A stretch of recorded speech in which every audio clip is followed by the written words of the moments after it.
कल की तारीख में मैंने आपको एक खबर बताई थी और कहा था कि केरल में कांग्रेस की सरकार बनना ज्ञानेश कुमार के लिए किसी बुरे सपने से कम नहीं होगा। और आज केरल कांग्रेस का एक ऐलान वो मैं आपके सामने रखना चाहता हूं। केरल कांग्रेस ने सीधे तौर पर इस बात का ऐलान कर दिया ज्ञानेश कुमार के खिलाफ कि ज्ञानेश कुमार की जगह तो जेल में ही है।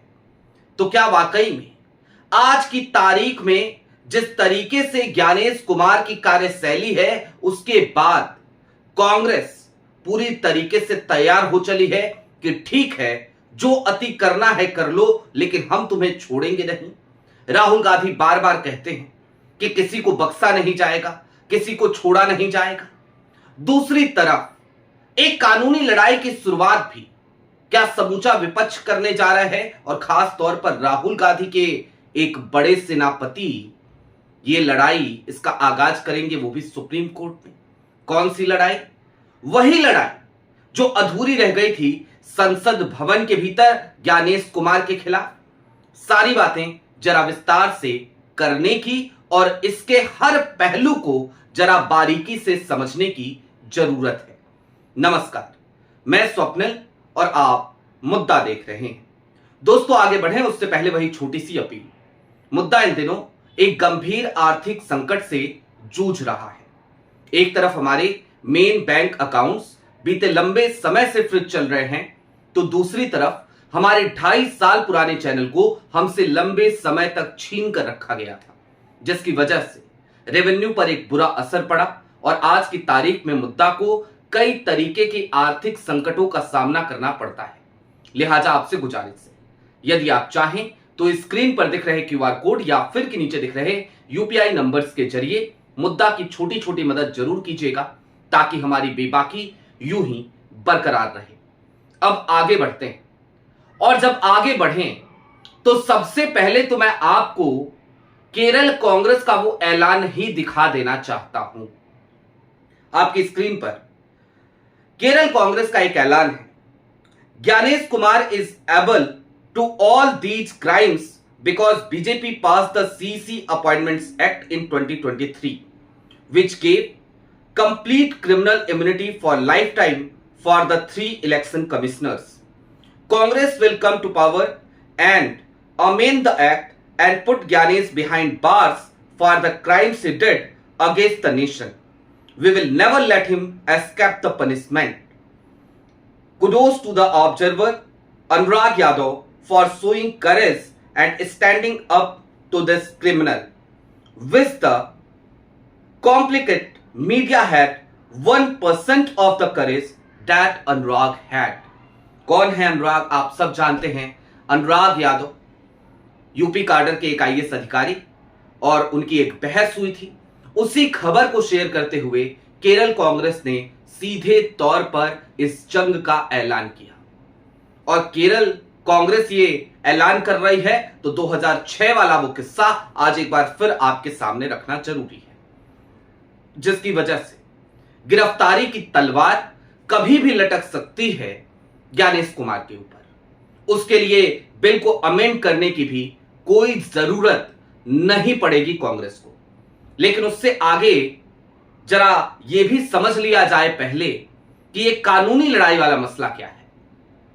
दरअसल इंपीचमेंट के लिए 193 सांसदों ने हस्ताक्षर किए ज्ञानेश कुमार के खिलाफ, और वो जैसे ही उस प्रस्ताव को देते हैं तो राज्यसभा और लोकसभा दोनों ने उस पर कुछ दिनों के लिए तो वो बैठे रहे, और फिर अचानक से खबर आई कि इंपीचमेंट का यह प्रस्ताव खारिज किया जाता है। यानी कि जो अविश्वास प्रस्ताव, जो महाभियोग लाने की कोशिश विपक्ष ने करी थी, जिसकी बदौलत पहले व्यक्ति बन गए हैं, पहले चुनाव आयुक्त, मुख्य चुनाव आयुक्त बन गए हैं ज्ञानेश कुमार। इनके नाम के सामने स्वर्ण अक्षरों में यह रिकॉर्ड अब बना रहेगा कि विपक्ष ने जिनके खिलाफ महाभियोग प्रस्ताव लाने की कोशिश करी, वो ज्ञानेश कुमार, उनको बचाने के लिए पूरी मशीनरी लग गई।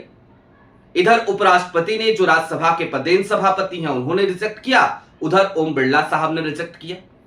और रिजेक्ट करते समय, खारिज करते समय कारण क्या बताया? 7 आरोप लगाए गए थे भाई साहब ज्ञानेश कुमार के ऊपर उन चिट्ठियों में, और खारिज करते हुए यह कहा गया कि भाई सबूत नहीं दिए विपक्ष ने, इसलिए हम इसे खारिज करते हैं। सबूत मांगा कब आपने? उन आरोपों पर सबूत मांगा कब आपने? यशवंत वर्मा याद है आपको, जिनके खिलाफ महाभियोग प्रस्ताव आया था? आपको याद है ना? पहले फैक्ट फाइंडिंग कमेटी बनी, फिर उस कमेटी ने अपनी जांच करी। यह लंबा प्रोसेस होता है। तो जब महाभियोग प्रस्ताव आया तो उसको आप ऐसे ही नहीं खारिज कर सकते कि साहब सबूत नहीं दिए विपक्ष ने तो हम खारिज कर रहे हैं। यह तो सीधे तौर पे कानून का मजाक उड़ाना हुआ। यह तो सीधे तौर पर संसदीय परंपरा का माखौल बनाना हुआ। और यह तो सीधे तौर पर मैं कहूं दो टूक शब्दों में तो ज्ञानेश कुमार अमित शाह के खासम खास हैं तो उनको बचाना हुआ। तो वही करते हुए ओम बिरला साहब भी नजर आए, वही करते हुए नजर आए उपराष्ट्रपति साहब भी, सीपी राधाकृष्णन जी। अब दोस्तों यहां पे तो ये जो कर सकते थे इन्होंने कर लिया, लेकिन ये मामला यहीं पर रुक जाएगा ये सोचना भारी पड़ गया। हालांकि सुप्रीम कोर्ट से भी कोई उम्मीद है नहीं, लेकिन कम से कम एक कानूनी लड़ाई तो लड़ी जाएगी। वहां पर भी, उस मोर्चे पर भी 2006 वाला केस तो कॉन्क्रीट है, उस तरफ चलेंगे अभी, लेकिन पहले इसको समझ लीजिए आप। अभिषेक मनु सिंघवी, मैंने आपसे कल की तारीख में एक बात और कही थी कि अदालत में जीतता वही है, सिंघवी जिसके साथ होता है, भाजपाई लाख बुरा चाहे तो उससे क्या होता है। दरअसल अभिषेक मनु सिंघवी के नेतृत्व में अब समूचा विपक्ष वो जा रहा है एक बार फिर से सुप्रीम कोर्ट का दरवाजा खटखटाने और इस बात की गुहार लगाने कि देखिए संसदीय परंपराओं को ताक पे रखा जा रहा है। यानी कि हम अभियोग प्रस्ताव लेकर के आए, लेकिन हमें एक बार भी बुलाया नहीं गया, एक बार भी कोई कमेटी नहीं बनाई गई, कोई जांच नहीं की गई, और दो टुक शब्दों में यह कह दिया गया कि आप सबूत नहीं दे रहे हैं इसलिए हम इंपीचमेंट के इस प्रस्ताव को खारिज करते हैं, महाभियोग प्रस्ताव को हम खारिज करते हैं। अब जाहिर सी बात है सुप्रीम कोर्ट में जैसे ही याचिका जाएगी तो आनन फानन में सुप्रीम कोर्ट से यह मामला खारिज नहीं होगा, सुनवाई तो चलेगी, लंबी चलेगी।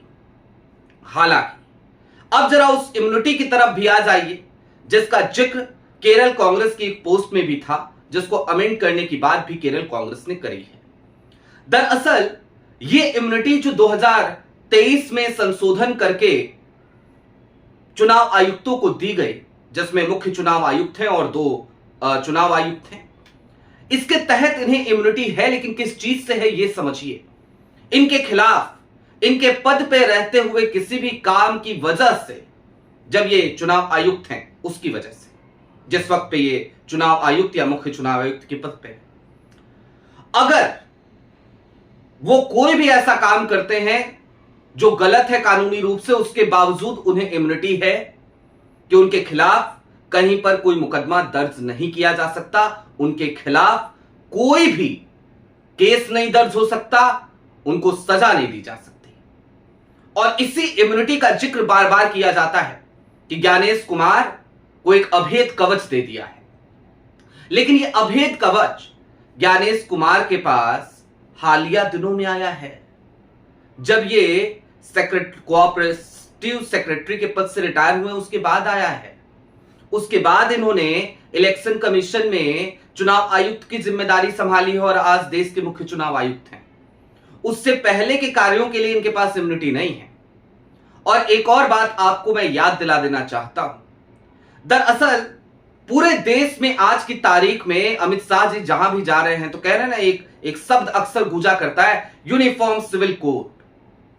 भाई एक यूनिफॉर्म क्रिमिनल कोड भी हुआ करता था 1862 से लेकर 2014 तक। यानी कि देश में ऊंचे से ऊंचे पद पे बैठा व्यक्ति भी यदि कोई क्राइम करता था तो उस क्राइम को उसी तरीके से लिया जाता था, इस तरीके की इम्यूनिटी नहीं होती थी।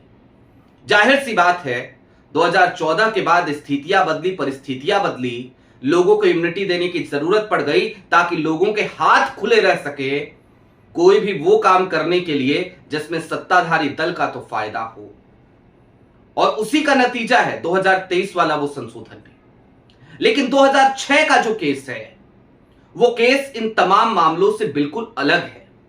वो केस सीधे तौर पर तब का है जब ज्ञानेश कुमार 2006 में पीडब्ल्यूडी सेक्रेटरी हुआ करते थे केरल के। 1988 बैच के आईएएस अधिकारी हैं ज्ञानेश कुमार। इतिहास पुराना है, लंबा है। एर्नाकुलम के डिस्ट्रिक्ट मजिस्ट्रेट रहे, कोचिन के म्युनिसिपल कमिश्नर रहे।